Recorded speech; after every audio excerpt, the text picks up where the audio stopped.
Assalamualaikum warahmatullahi wabarakatuh, sahabat inspiratif. Di video kali ini, aku kembali membagikan beberapa tips tutorial tentang bagaimana sih cara kita untuk bisa mengedit video yang kita ambil dari YouTube untuk digunakan kembali di channel kita. Nah, seperti biasa kawan-kawan, sebelum kita lanjut, untuk yang baru bergabung silahkan diklik tombol subscribe-nya dan aktifkan loncengnya ya, supaya kawan-kawan terus dapat mendukung perkembangan dari channel ini untuk semakin baik lagi. Perlu kawan-kawan ketahui bahwasannya memang dari tahun ke tahun YouTube selalu memberikan perubahan pada kebijakan-kebijakan terhadap para kreator ya.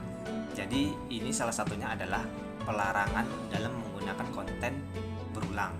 Jadi kita sebenarnya memang dilarang mengambil video dari YouTube orang lain untuk kita upload di channel kita. Itu dilarang, itu ada sebuah pelanggaran. Namun di sini saya akan berbagi tipsnya atau trik cara mengakali agar video yang kita ambil dari YouTube itu bisa kita gunakan kembali di video kita yang nantinya akan kita upload ke channel kita. Dan saya pastikan dengan cara dan tips ini 100% aman dari pelanggaran kebijakan YouTube. Perlu kawan-kawan ketahui bahwasannya kita memang tidak boleh 100% mengambil video orang lain di YouTube itu untuk kita langsung unggah di channel kita. Jadi trik pertama dan tips pertama yang akan saya berikan adalah bagaimana agar video orang lain itu bisa digunakan di video kita yang nantinya aman kita upload di channel kita. Yang pertama adalah kawan-kawan boleh mengambil bagian dari video orang lain itu maksimal hanya 10 detik kawan-kawan. Nah, bagaimana kalau kita ingin lebih dari 10 detik? Bisa atau tidak ya?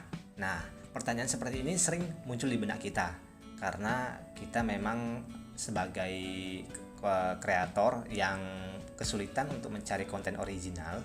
Ini tentunya menjadi sesuatu yang rumit kita bahas ya.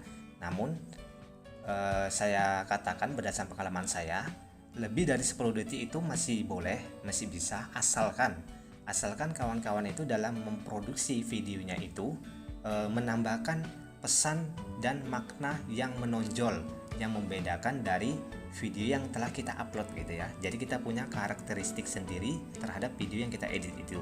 Jadi kalau kawan-kawan nggak mau ambil pusing, kawan-kawan silakan saya rekomendasikan itu mengambil bagian video orang lain itu tidak lebih dari 10 detik.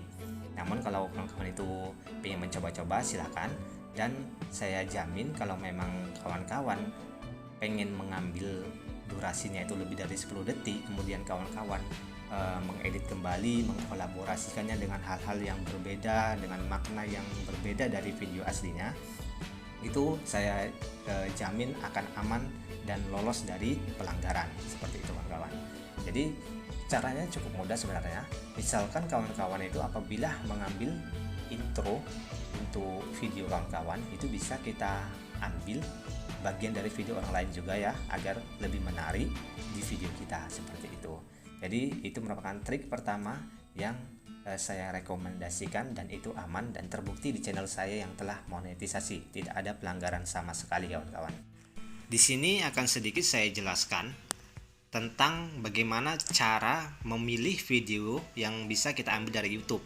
Jadi kawan-kawan jangan sembarang ambil juga ya. Jadi di sini saya kasih tahu juga triknya.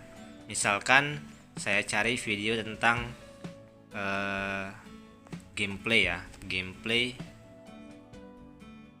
Gusen misalkan. Kita searching. Nah, kemudian di pojok kanan atas kita aktifkan fitur filternya. Kita klik, kemudian pilihlah yang Creative Commons ya. Maksudnya apa? Creative Commons ini adalah suatu fitur yang diperbolehkan oleh YouTube untuk kita pergunakan ulang.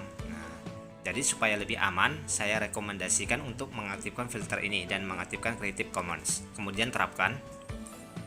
Nah, setelah diterapkan filter itu tadi, maka hasil pencarian adalah seperti ini. Kita tinggal pilih salah satu dari video yang kita inginkan ya. Dan ini saya sangat rekomendasikan untuk inilah yang menjadi pilihan kawan-kawan untuk diambil ya, bagian videonya nanti yang akan digabungkan ke video kawan-kawan. Jadi ini adalah cara yang lebih aman lagi. Nah, tapi saya ingatkan juga bahwasannya jangan sampai kawan-kawan menjiplaknya ini 100% ya. Jangan semua bagiannya diambil, hanya beberapa bagian yang menurut kawan-kawan menarik aja, yang bisa mendukung konten video originalnya kawan-kawan. Nah, itu saja untuk langkah pertamanya. Nah, untuk tips dan trik yang kedua adalah yang perlu kawan-kawan perhatikan dalam hal mengambil konten video dari orang lain. Itu alangkah baiknya saya rekomendasikan agar fitur dari suara video yang kita comot itu volumenya kita kecilin ya. Kita kecilin dari yang aslinya. Misalkan yang aslinya masih 100%, maka volumenya itu sebaiknya kita turunin. Minimal itu maksimal yang boleh itu adalah 70%, atau saya sering menggunakannya itu di persentase 50 ya. Jadi saya buat suaranya itu volumenya 50% saja.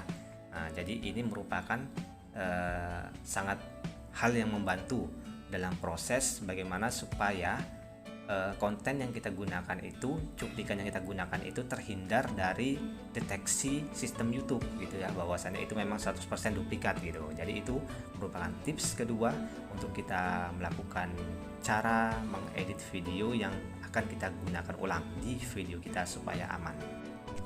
Dan tips yang ketiga adalah saya rekomendasikan kepada kawan-kawan agar apabila menginginkan mencomot atau menduplikasi video YouTube orang lain ke video kita, itu adalah konten-konten yang bernuansa politik bisa, berita bisa, kemudian informasi lainnya itu boleh.